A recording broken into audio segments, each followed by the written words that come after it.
Welcome to Process to Profitability, a podcast all about the tools and strategies you need to serve your clients and grow your small business, hosted by me, Samantha Mabe of Lemon and the Sea. Join me as I chat with creative entrepreneurs and small business owners about how they built and grew their businesses and how you can do the same in a way that fits you. Let's get started. You're listening to episode 59 of Process to Profitability. Today, I'm talking about the true value of an hour with Yasmine Kashefi, and we get into a lot of great stuff here. She talks about the true value of an hour, how you can calculate it, and what you can do if you're struggling with having enough time. We also talk about what to look for when you're considering outsourcing, as well as some tools that you can use to start saving time in your business to make sure that you're as efficient as possible. We also go through my schedule and my struggle with feeling overwhelmed and busy, as Yasmine suggests things that I could do to find more time to do what I love and serve my clients well in the most efficient way possible. This is a great conversation if you want to learn how to make the most of your time and what you should consider outsourcing. We cover a wide range of topics, and you get some behind the scenes and a little bit of Yasmine's coaching with myself in this episode.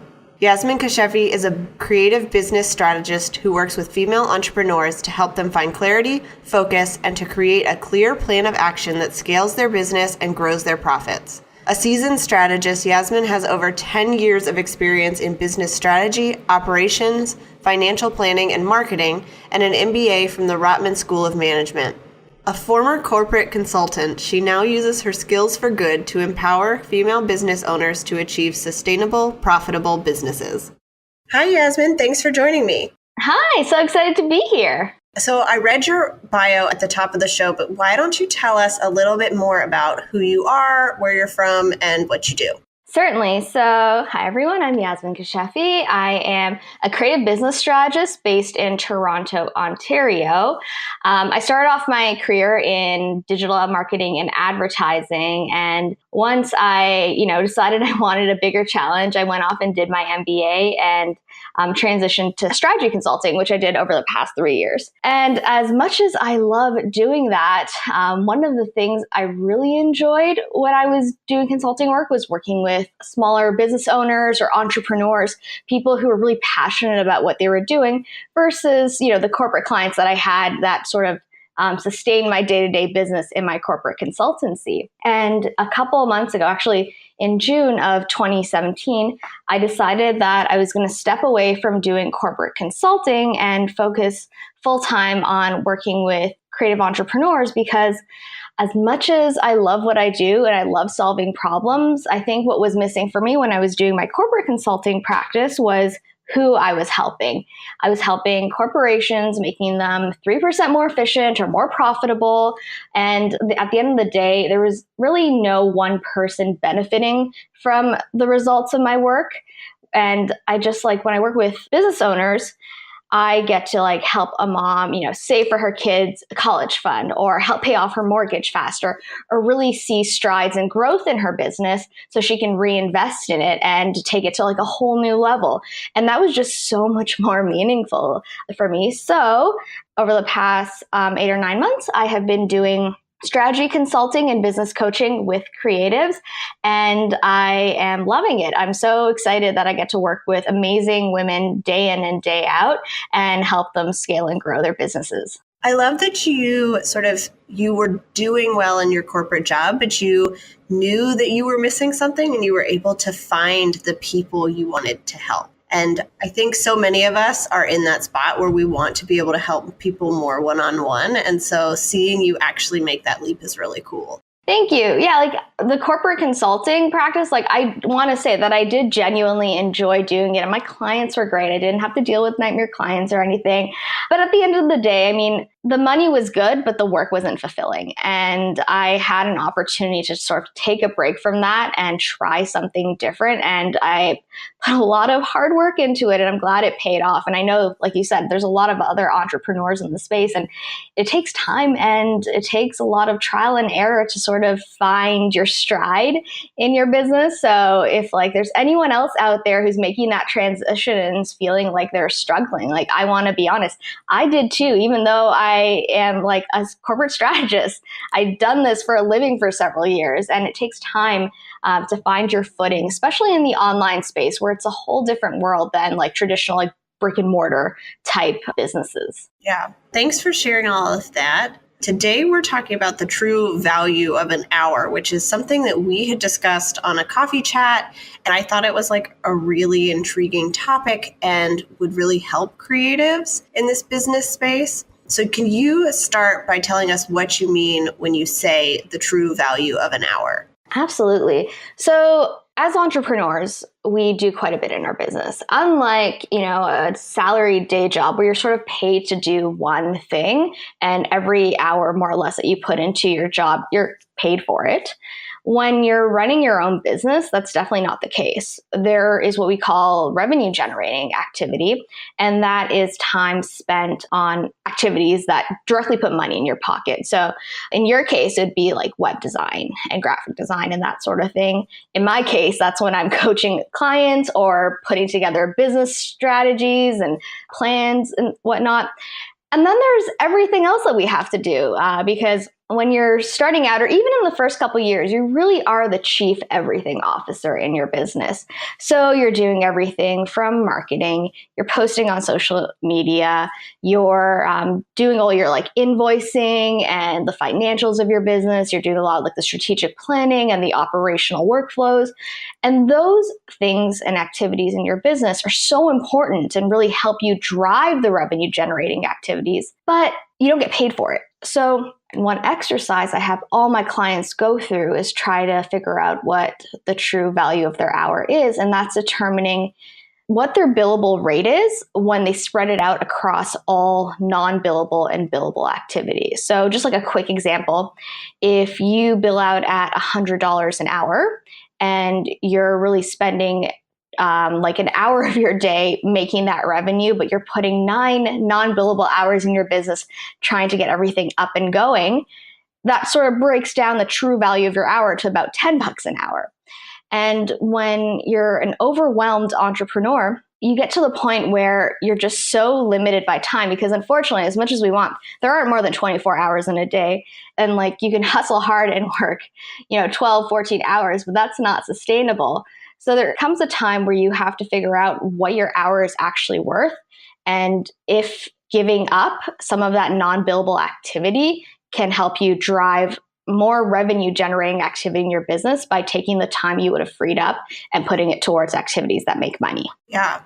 I love that explanation. I think this was something that I personally struggled with when I started my business. I had come from a job where I got paid a salary. And so every hour that I sat at my desk, whether it was being productive or not, I knew I was getting paid for. And then I started doing this, and there's so much time that you're not actually being able to bill somebody for. Yep. And so much of it goes to getting those clients. Like you feel like you're doing all of this work and you should be making a lot more money. But when you actually look at it, what you're bringing in doesn't reflect really what you're doing. And when you're a business owner, you have a lot more expenses. So I know, sometimes we look at services and say, oh my gosh, that's so expensive. I've looked at my own service and said, that seems really expensive. But when I break it down like this, I'm like, oh, I'm actually getting paid, what my expertise would make per hour. It just has to cover so much more stuff. Exactly. And it's really hard trying to figure out how to price yourself to take all of that into consideration. And worked with many entrepreneurs who, especially when they were starting out, they looked at how much they were making on an hourly basis at their salary job. And when they were putting themselves out there and like putting together packages, they were basing it on that hourly rate from their salary job. But I'm like, no, you can't do that. You have to cover all of your expenses. Like, I think like the general formula is like whatever you're making hourly at your salary job times 3, because that hour that you're putting into client work has to cover, like you said, all of your expenses, all of your non-billable activity, and of course, the time you spend on the project itself. Yeah, and I think that's why it's so easy for online business owners to work really hard. They sit at their desk for 8, 9, 10 hours a day.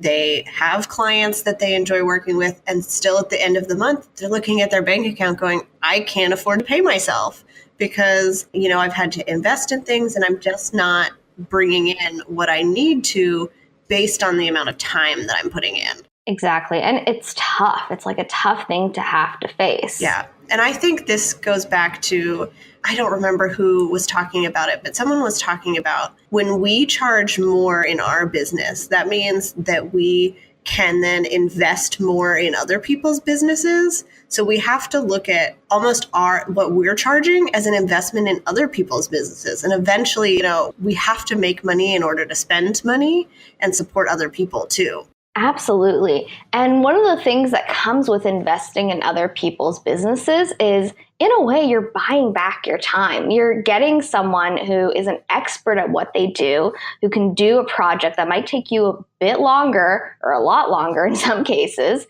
a lot more efficiently. And it can actually save you money because it frees up more time for you to work on revenue generating activities. I'll use myself as an example. One thing I do whenever I get busy is I let my own marketing drop. And in the online space, you have to be visible. You have to show up. If you don't, people will forget you. It's just a fact of the matter. It's like a basic price of entry to running an online business. And if you're not marketing yourself, again, that can impact you long term. You may be okay with clients now, but once those contracts end, you're going to have to put all that effort into it all over again to get started. So as soon as I noticed I was getting busy, one thing I did was I looked to hire a social media manager, someone who can sort of help me take my content, write it up for my social channels, help me coordinate posting on my blog, sending out my newsletter, and helping me get more organized. And it was a big expense, but by letting someone who is like an expert at what they do take something that was taking me about 10 hours a week off my plate, I was able to take that time and put it into revenue generating activities, which allowed me to basically not only cover the cost of my social media manager, but I profited from it. I doubled the revenue that I could have gotten with that time just by letting go of one thing on my plate that I wasn't getting done that was important in driving my business. And that, frankly, I kind of dreaded doing. It was one of those things where I'm like, oh, I need to write social content again. And I would put it at the very bottom of my to-do list and it wouldn't get done when it was supposed to. But making that decision really helped me honestly level up because I had all this extra time that I can invest in my clients, or I had more capacity to take on clients as a result of letting go of just one thing. Okay. So I know you talked a little bit about, giving the example of calculating the value of an hour, but is there anything else people should know about how to actually take a look at what they would be making hourly based on the work that they're doing and the revenue that they're bringing in? Absolutely. So it's a simple exercise that you can start with to really nail that calculation. And that's just tracking your time. A lot of people do it in different ways. Sometimes the easiest way is doing it in your calendar. I know that a lot of people like to sort of plan beforehand, which is great because it sort of gives you structure for your day. But I also know that many creatives sort of get stifled by that. So what I would encourage them to do is track your time after you finish an activity. So if you are doing anything marketing related for an hour, put that in your calendar as marketing. If you are doing a client project, make sure that's reflected in your calendar, the time that you spent on that. And then at the end of the week, it's a really good exercise to sort of go and see where you spent your time throughout the entire week and see how much time was spent on non-billable activities versus billable activities. And then from there, you can sort of add those things up based on the projected revenue you would have made. So in some cases, that money doesn't come in your hands right away. You're going to get it at the end of the project. But based on what you would have made working on that portion of the project for that week, divide that by all the hours that you worked. And that can give you a better idea of what an hour of your time is actually paying you. And then I want you to look at if there are things on your to-do list that are taking you way longer than they should, if they are stressing you out and you're not getting them done, what would it cost to bring someone else on board to take that one thing off of your plate? And how much time would it free up for you to take on more client work or just generate more revenue in your business? It could be coming up with other product ideas that you can put out. it's a really eye-opening exercise. And what I do myself is every 3 months, like every quarter, I will actually map that out for myself because it changes. Sometimes I'm spending more time on client work. Sometimes I'm spending more time in my business trying to generate like ideas, programs, strategy, again, the marketing piece. And seeing how that fluctuates over time can give you a better idea of, again, what your time is worth, but also what opportunities exist to take work off of your plate so you can make more money. Yeah. So I tracked my time for a while, and I would track every activity that I did. And I like that you mentioned to track it after you did it, because sometimes things take a lot less time than we think. Sometimes they take a lot more time than we expect them to. And so we need an accurate picture of what that looks like instead of just, I'm going to guess that this will take 15 minutes and then it actually takes 45. Yep. I've been there myself. You block off like half an hour to do a specific project, and an hour and a half later, you're still in it. And you wonder, where did your day go? Yep. And then I found that when I tracked my time, not only could I see like where I was spending time on billable and non-billable hours, but I was also able to see, okay, this is actually how long designing a website for a client takes. And so I could more accurately then give them a timeline and an estimate, and I could better price my services based on what I was going to have to do. I could schedule better because I had all of that information. You're like hitting the nail on the head. That's such an important exercise to go through, because you're right. As humans, like we do underestimate the time it can take us to do something.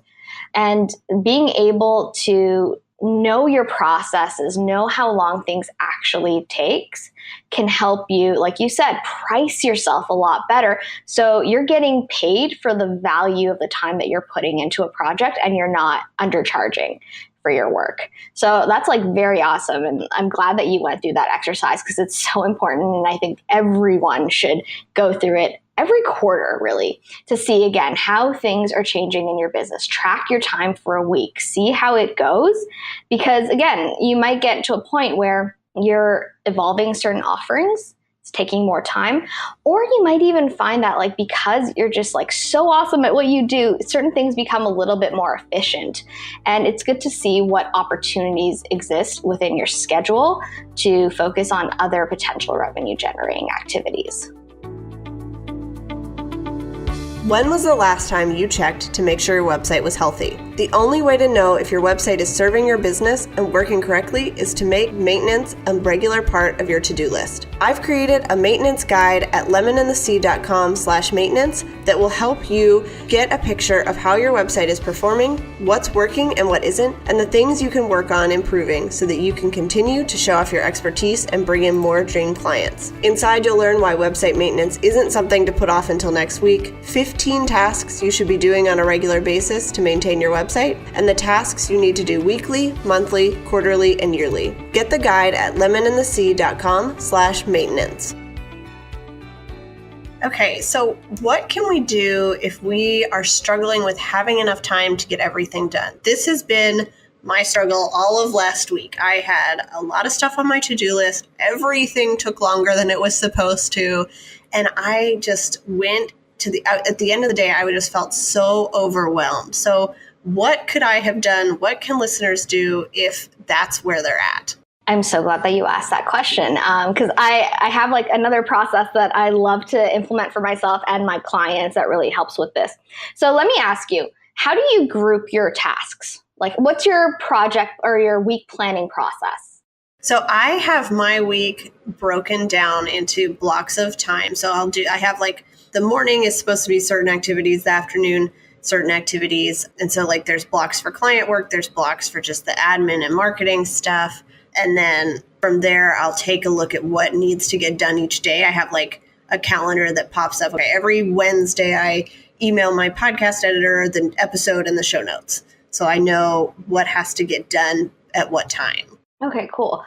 In terms of how you work, do you find yourself to be the most efficient during the day, the afternoons, or in the evening? Like everyone has that like key time of the day where they're just like so productive and can get a lot of work done. What does that look like for you?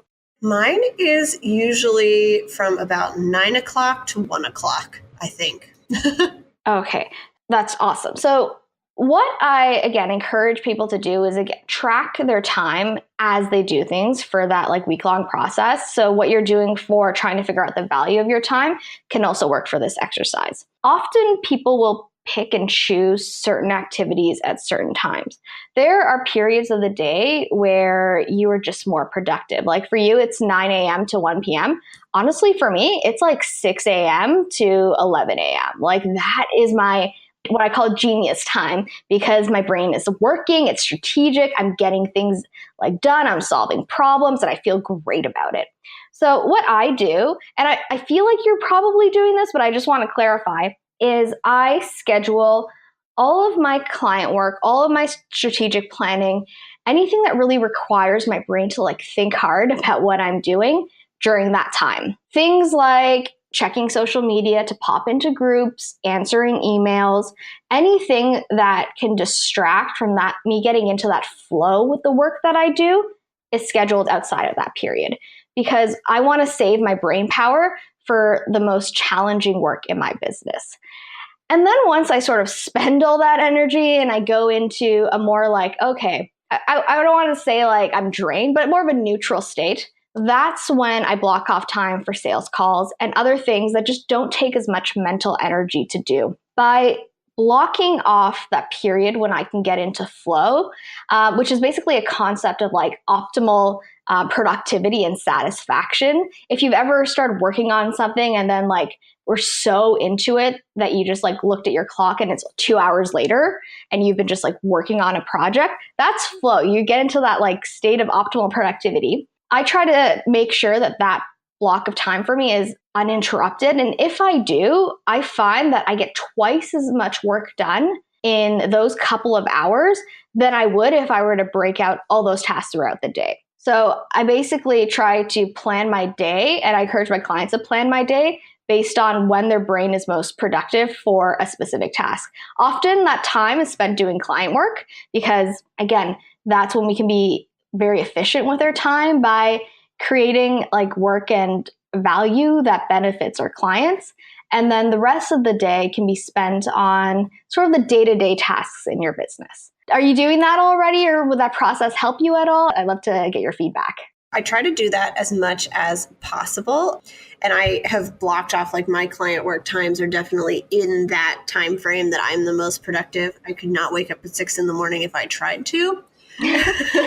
Again, it's not for everyone. It's about what works best for you. But what I do sometimes come up against is those times are also when I have other commitments. And so I have to work around that a little bit. But most of the time I try to schedule either my client work, if I'm designing websites, or, if I'm working on sort of a design project for my own business, I schedule it during that time. Are you able to reschedule or like change the times available for those other commitments that can interrupt your flow? Not always. It's tough. No, it's tough. Like, again, when we're working with clients, sometimes we have to accommodate them at other times, and that can definitely break things up. So another recommendation that I have, if you're finding that that happens, as much as possible, try to bundle your meetings. So book all your meetings. Again, I know it's going to sound a little bit crazy, but try to book them in like a 2 or 3 hour window, like back to back. I know that sounds exhausting, but by saving yourself from constant interruptions in your workday, you, again, give yourself that opportunity to go into flow and be productive. Whereas if you have, half an hour here to do something and then you're jumping on a call, and then you have 45 minutes to do something and then, oh no, it's another call, you're actually never going to get into flow because it takes about 15 minutes to get into that state anyway. So if you only have half an hour, you're only going to really squeeze in about 15 minutes of productive work time, even though you're spending half an hour on a project. So if possible, bundle your meetings as much as you can. It was really hard for me when I first started. Again, I left a corporate consulting practice where I had clients and started a business where I had no clients and no one really knew who I was. And I was taking client calls whenever it was convenient for them. But when I got to the point that I was getting so busy that I couldn't keep up with the day-to-day commitments that I wanted to like accomplish in my business, like, being active on social media, writing blog posts, getting my newsletter out, I realized that I needed to make a certain change in my business. So I started basically blocking off my calendar and only allowing my clients to schedule discovery calls, coaching calls, like check-ins for our strategy consulting projects together in the afternoon at certain times of the day. And I found that if I told a client that I was busy and I was unable to accommodate an earlier time, more often than not, they were really chill and very okay with like doing something the next day in the afternoon. Of course, you're going to make exceptions here and there, but for the most part, people are willing to work with you, especially if they are paying for your service because they respect you and want to work with you and benefit from your expertise. Yeah, I definitely have my calendar set up where the afternoons are generally open for calls because that's when I'm not doing the design work side of things. So that's when people can schedule times. And I just recently got an email from Acuity, which is who I use for my calendar. And they have come up with a new function that if somebody schedules a call at 1:00, it will sort of push everyone who schedules after that to make them as close together as possible so you don't have those weird 15, 30-minute gaps between things. And I think that that is really helpful. You know, I agree that when you can get on a call and you just kind of knock out 2 or 3 at once, you know, it's a little bit draining, but then it's done. And then you can go back to doing whatever else you need to do. Exactly. Now, that's such a fun feature. So you're doing like everything right. So my final suggestion for you, no, because this is great. Like these are practices that will take time for someone to learn, especially if they're going from being in a salary position where they have a 9 to 5 to working for themselves and trying to maximize their time without having to work more. So my final suggestion for you is sometimes we just need to stop overcommitting ourselves. And it's hard because we want to think that, oh my gosh, we can get all of these things done. But if you're finding that you're consistently not getting certain things done on your calendar, were these things more client work related or things within your business itself? My business. I always get the client work side of stuff done. Okay. That's typically the case. So one thing I would love to suggest is once you figure out an hour of your time, think about how much it would cost to have like maybe a VA take a few of those things off of your plate. I don't want to guarantee it, but I'm fairly certain that if you were to hire a VA to free up some more time so you could focus on your clients, it would cost you like a lot less than what an hour of your time would actually be worth if it was dedicated to client work. And the amazing thing about VAs are like, you don't have to hire someone full time. You can bring someone on board for 5 to 10 hours a month, have them take a couple of those things off of your plate and really help you mitigate that overwhelm. Is that something that you've looked into at all? I've started to. I had a call with Allie Danae Walker about VA and online business managers and that kind of stuff. So I've looked into it. I just haven't made that leap. But I think that, you know, that last part where with overcommitting, that's totally where I am. I want to be able to take everything on in my business. And I feel like I should be able to do it all, but I'm learning that I can't. And so my first person that I outsource to is my podcast editor, and just having those 2 extra hours for each episode freed up has made a huge difference in how quickly I can get things done. So it's learning to let go of those things and that other people are better at it and can do it a lot faster than I can. Exactly. Like I am fairly certain that my social media manager can do the things that would take me 10 hours a week to do in 2 or 3 because she does that day in and day out.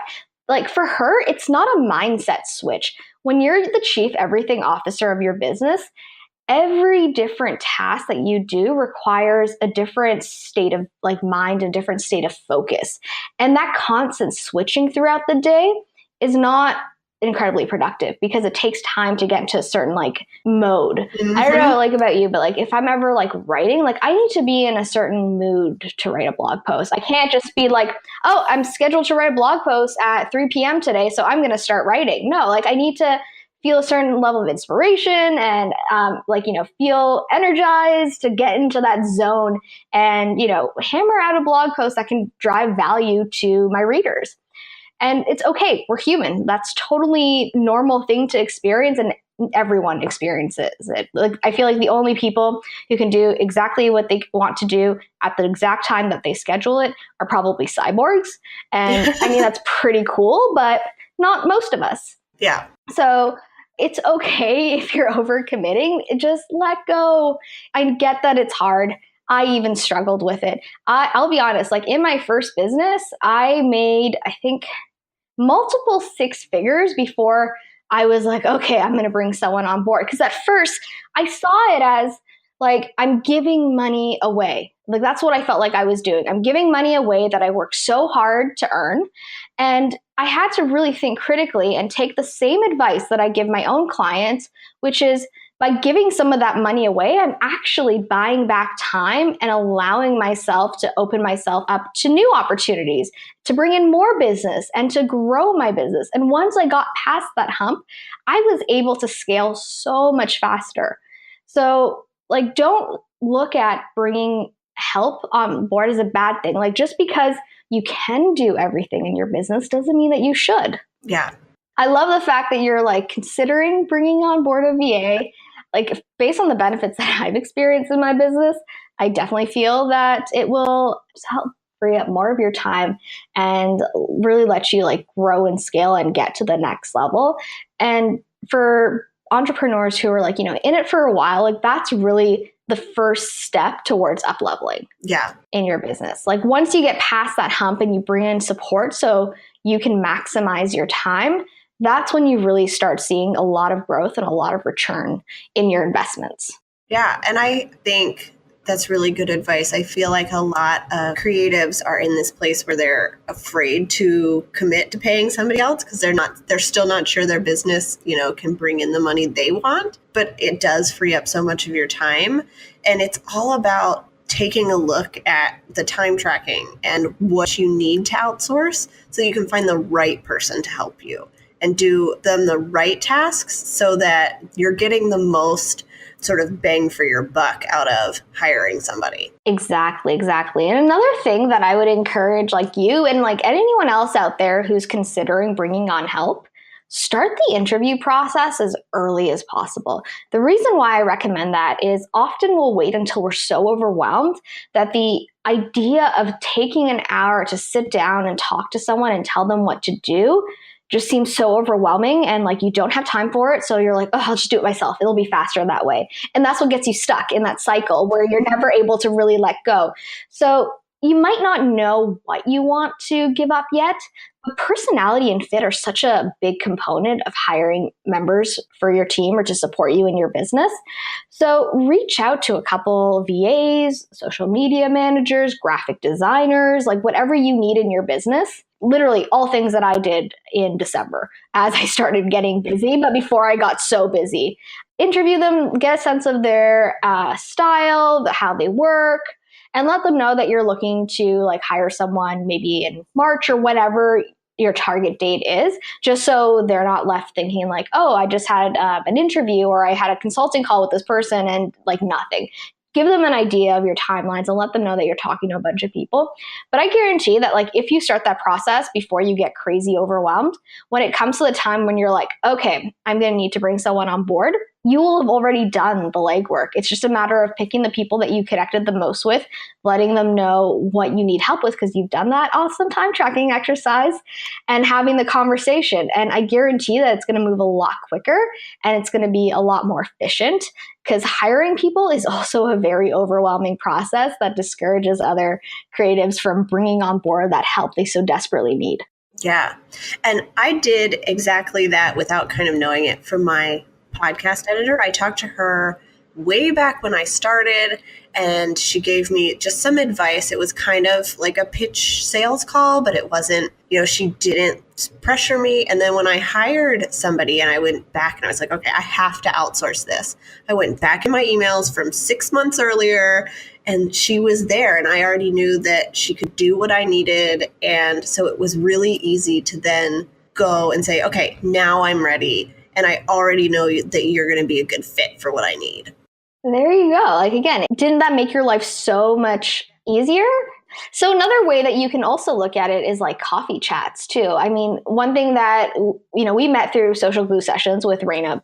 And one of the things that she encourages is having coffee chats and connecting with people. And honestly, everyone that has hired me in my business over the past couple of months and everyone that I've hired, I've met through coffee chats for the most part.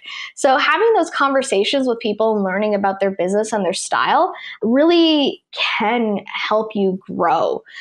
So if you're like being asked to have coffee chats with people, again, highly encouraged. I know it's not the focus of this conversation, but it could result in business opportunities down the road, but also like connect with other peers in the industry who may not necessarily be in your line of business, but could come in handy. I, again, also hired like 2 women that I connected with in Social Glue. And I'm so glad that I met them because when I needed that support, I didn't have to post in a Facebook group being like, hey, I need like a graphic designer to help me create social media templates, or like, hey, I need someone to help me with my onboarding process in my business, and then be bombarded with like 20 or 30 or 40 or even 100 messages, which when that happened to me, when I was looking for like a VA at first, like I was like, oh, I got stressed out, and it was really anxiety inducing because I'm like, and now I have to go back and respond to all these people and like let them know that I found someone else because I don't want to be rude and ignore them. And yeah, a lot of like unnecessary stress that I added on my plate. But the person that I ultimately went with, like we connected on social media like many months prior. So to everyone who's also thinking like they're putting time into social media and coffee chats and it's not working, it will pay off. Trust me. Like it is one of the best ways to create a connection, because when people think about who they need to bring on board in their business, they're going to go back to people that they connected with and felt like a genuine bond with versus, a random message on a Facebook post amongst a group of like 90 of them. Yeah. Okay. I feel like I've gone off on a bit of a tangent. I'm sorry. When it comes to like hiring people or like outsourcing work, it's something I'm really passionate about because it's like the first level that entrepreneurs need to sort of reach before I feel like they can really start scaling and growing. Because even though you are the chief everything officer of your business, doesn't mean you have to be. Yeah. Okay. So what tools can we use to save time in our business, or maybe to track our time? Any tools or tips that you have to share? Yeah. So honestly, I would say like use the tools that you are comfortable with. I often see so many posts about like, use this one tool and it will change your life. And then it requires you letting go of sort of like something that you have familiarity with, learning something new, trying it out, and then maybe finding out it doesn't work. I mean, if you want recommendations, like I love Trello. It's really good for mapping things out. But I personally do like 99% of my planning and tracking in Excel or in my Google Calendar. I will literally block off cells. And what I do is like my planned week versus my actual week. So at the beginning of the week, I have like basically a worksheet in Excel. And every week I create a new sheet. I map out my week in terms of what I want to get done. And then as I actually go through my week, I track what I did get done. And seeing that comparison of what I planned versus what I actually accomplished is really eye-opening and helps me stay on track and plan my time more effectively. I take the learnings from the previous week and apply it to the next one. Again, like a great example was I was pulling together a report for a client and it was like pretty easy. I thought it would take me 15 minutes, but technology doesn't like to agree with me sometimes. And it ended up taking like half an hour. And now I know I need to like include a 15-minute buffer to deal with like laggy software. And I didn't know that beforehand, but now I do. And I can plan my time a little bit more effectively. So doing these comparisons really helps. And the reason why I love like Google Sheets is because you can do that compare and contrast really easily. Whereas I feel like if you do it in your calendar, it can get a little bit messy. But for project management, Trello is like my go-to. I also use Asana. I feel like these are common tools that people use. So I apologize I don't have like a really like cool, neat one that's unheard of. But like I like to stick with what works. If it ain't broken, don't fix it. Yeah, I agree that if you found something that works, as long as it's working for what you need it to do, keep using it, because we don't all have time to learn new stuff. Exactly. And it's so easy to get distracted with like shiny object syndrome, where it's like, ooh, a new tool, I'm going to check it out. And then you invest all this time and it takes you away from like a process and workflow that actually like helps you in your business. And then getting back into the swing of things just takes more time. No, like for me, like I will only add a new tool if it will solve a specific problem that I'm struggling with in my business, or like suggest it to my clients if that's something that they're struggling with in their current business. Okay, that makes a lot of sense. And I think that's a good way to look at it. Thank you. Okay, so did you have anything else that you wanted to talk about on this topic before we go into the wrap-up questions? Honestly, just give yourself some grace, ladies. I know that we want to sort of do it all and live that like idealized life. And the other thing is like, one thing I see a lot on Instagram and Facebook is the fact that like you're successful if your success comes easy. And that's never the case. Success takes a lot of work. It takes a lot of grit and a lot of hustle. So just know that like everything that you're putting into your business will pay off, because that's what you need to do to get there, right? Like there's a lot of work in the back end before you get to that sort of stage where like your Instagram filter perfect and everything looks like it comes easy and you're working on a beach in Bali. Again, not reality for, I would say, like 98% of entrepreneurs and business owners, and that's totally okay. So give yourself some grace. Don't put a lot of pressure on yourself. All right. Well, that was great. And there's a ton of information there. So I'm going to wrap up with the questions that I ask to everybody. The first one is, can you give us an example of a time when serving your clients well has benefited your business? Absolutely. In multiple ways, actually. I'm going to talk about like the personal component. So I have had clients reach out to me after the fact once they've seen a bit of growth in their business and tell me what they were able to do with like the incremental income that certain efficiencies and like process changes brought them. And that just makes my heart so happy because, again, I'm helping people, not corporations. But beyond that, referrals, really. Like I feel like if I'm serving my clients well and I'm making them happy and I'm helping them achieve their goals, they tell other people about me, and that really helps me grow my own business. Okay, so tell me 2 things that you're loving right now. They can be business or life. Oh gosh. So I am going to California for a work trip, and I am seriously planning on going to Disneyland, even though it's going to be like peak season. So I'm just getting into like that Disney state of mind, listening to Disney music while I work. It makes my days pretty magical. The other thing that I am loving is I just finally got like a good ebook reader. I was reading off of like an iPad previously, which is a fantastic tool, but like makes it so hard for you to sleep at night because of all of that like blue light and the glare. So I switched to a Kobo Aura 1, I think is what it's called. It's really great. It connects to Overdrive so I can borrow books from my library. And I've been reading for about 30 to 45 minutes every night. And A, I sleep like a baby, and B, I'm learning more stuff. So I call that a double win. Yeah, I love borrowing books from my library for my Kindle. Right? We don't have that in Canada, unfortunately. So that's why I ended up going with the Kobo. The Kindle doesn't connect to libraries in Canada, but like it's game changing because sometimes there are times where I just like want to reference like an older book for something. And, you know, libraries just are incredible institutions, and I feel like they're totally underappreciated. So, you know, support your local library. Though at the same time, like, again, one of the benefits of being able to work in this business is like whenever friends or people that I admire in the space put out books, like I am first in line to buy them because I want to support them and the work that they put into it. So best of both worlds. Yeah. Okay. So what are you excited for that's coming up in the future, or something that you're working on? Yeah, so I have been spending the last 2 months sort of overhauling all of my packages and offerings in my business. So in March, I'm going to be launching a brand new coaching program. As I have grown, I used to do a lot more like done for you type stuff, but all of those hours are booked. So in order to best serve my clients, I've just been thinking like, what can I do with the time that I do have available? So I'm so excited to launch that. I'm also like launching a new website. I am launching a brand new like onboarding and welcome process, really focusing on that client experience and making sure that they feel very supported in their business journey. So I can't wait for that to get going. It feels like it was a lot of planning and a long time coming, but definitely an investment I was happy to make in my business. Awesome. All right. So my last question is, where can people find you online? Sure. So you can find me on my website at yasminekashefi.com. I'm pretty sure it's going to be like typed out somewhere, so I won't spell my name. Yes. And also on Instagram at Yasmine Kashefi, and on Facebook @/Yasmine Kashefi.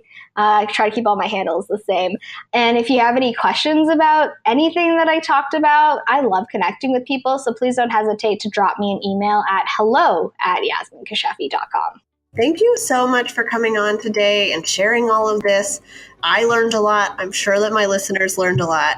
So I really appreciate it. Oh, thank you. This was fun. Like I said, it's one of my favorite things to talk about. So thank you for giving me an opportunity to do it for 45 minutes. It was awesome. Thanks for listening to Process to Profitability. Please take a minute to leave an honest review in iTunes so that I can help more small business owners and creative entrepreneurs find the show.